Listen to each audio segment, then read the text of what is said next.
And if you were favored, then you do great. And if you were not, it'd be tough sledding. The value that you could create had to be inherent in the business. You had to now improve the operation. So what we now do, we took these kernels of best practices. If you're an engineer, there's certain things you can do. If you're a teacher, there are other things you can do and different things you can do. And I think it's important that I say, you pick a cause and have an effect. You will encounter people in your life, as I have, who will want to make you feel like you don't belong. But when you respect your own body of work, that's all the respect you need. Robert Smith and his 10 Rules of Greatness. Check him out. First of all, you have to do well enough. No, actually, not. You have to be, have a desire to be great at what it is you want to do. First of all, to do this business. That's the first thing. And there's a fundamental base level of understanding of, basic math. You have to be good at it, okay? Really good at it. And then from there, you have to understand and start to listen to the structures around how deals are done. And there's a whole fact pattern capturing that's important, that while you can listen, the only way to really learn it is to do it. And you have to become expert. And there are talks about, what is an expert? Well, an expert is someone who dedicates 10,000 hours to their craft. Okay? That's a lot of time. Not over 20 years, but in as compressed a period of time as possible. The advantage of going to these investment banks is in a heady environment, that happens, in 100-hour work weeks. Right?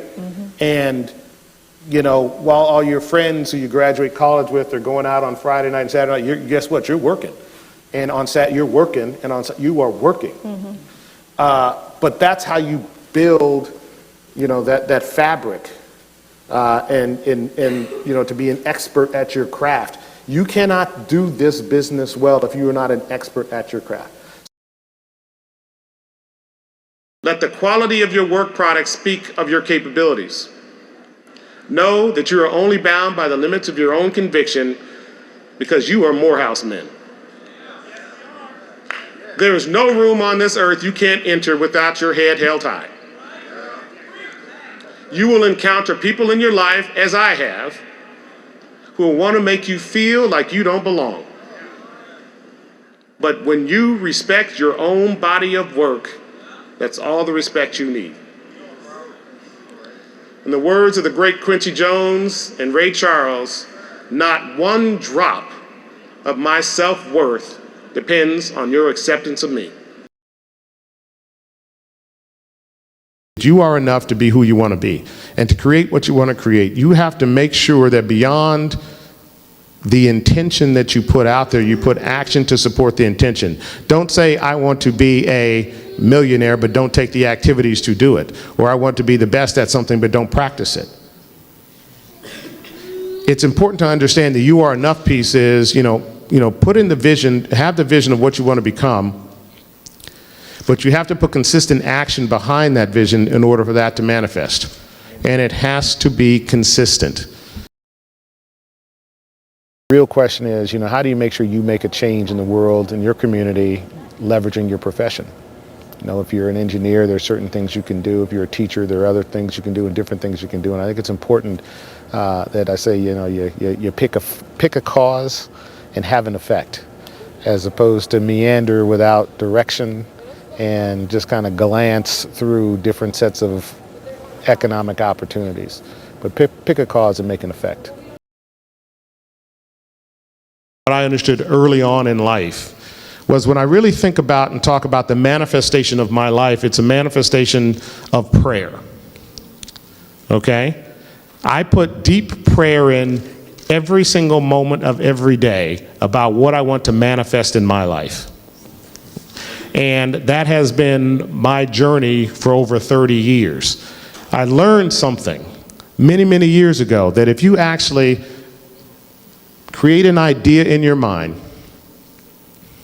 speak that idea, into the universe, into God's ear, and make sure that your actions are consistent with that idea, it manifests.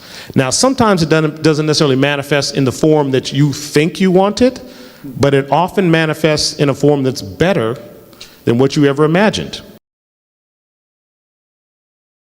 The value that you could create had to be inherent in the business. You had to now improve the operation. So what we now do, we took these kernels of best practices and in essence have now developed a whole systemic approach. Here's how you use this best practice to improve the efficacy of whatever that functional area is within that company. We then have a group now called Vista Consulting Group that delivers. I have over 100 people in that group that actually deliver these best practices with them to the management team, and the management team adopts those best practices. The way I like to think about it, we install the best practices in those businesses that actually cracks the Rubik's Cube of profitable growth. Not only are we increasing the profit margins of those businesses, but we actually can accelerate the growth in those businesses at the same time. I have the great fortune of being able to steward I think, a magnificent business with magnificent people. And I think about what can we do using this platform to also, inform and to inspire and enable, because I know that ultimately will drive our business forward. And when I look at our business, and we are one of the only gender parity private equity firms on the planet today.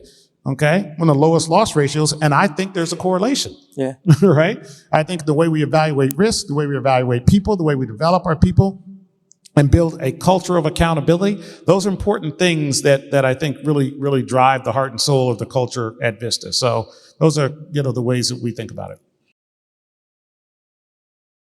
And the liberation of communities we come from depends upon the grit and the determination and the greatness inside of you. Using your skills and your knowledge and your instincts to serve, to change the world in only the way that you can. You great Morehouse men are bound, again, only by your limits of your own convictions and creativity. You have the power within to be great, be you, be unstoppable, be undeniable, and accomplish the things that people thought you never would. I'm counting on you to load up your bus and share that journey. You need to know that nothing replaces actually doing the work. Is that successful entrepreneurs spend endless hours, days, years, toiling away for little time, little pay, and zero glamour. And in all honesty, that's where the joy of success actually resides.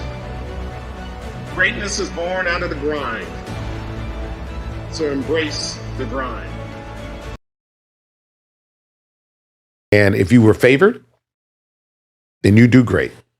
And if you were not, it'd be tough sledding, right? And you look in those departments, there are very few people who look like y'all and me. And so, will I get that experience? And while Goldman was not perfect, like no place is, you would work for multiple partners. So you work on a deal with this partner and a deal on this partner at the same time. So 6, 7 deals, you'd have 6, 7 different partners or vice presidents that you worked for. And so there you had a chance, what I call build your fact pattern of experiences through the lens of different practitioners. And I thought that would actually enhance my ability to be expert at that craft. Hopefully you learned something that will help develop you, change you, and empower you to become more successful. Sometimes it takes just one simple behavior. Here's to your success. Keep working hard.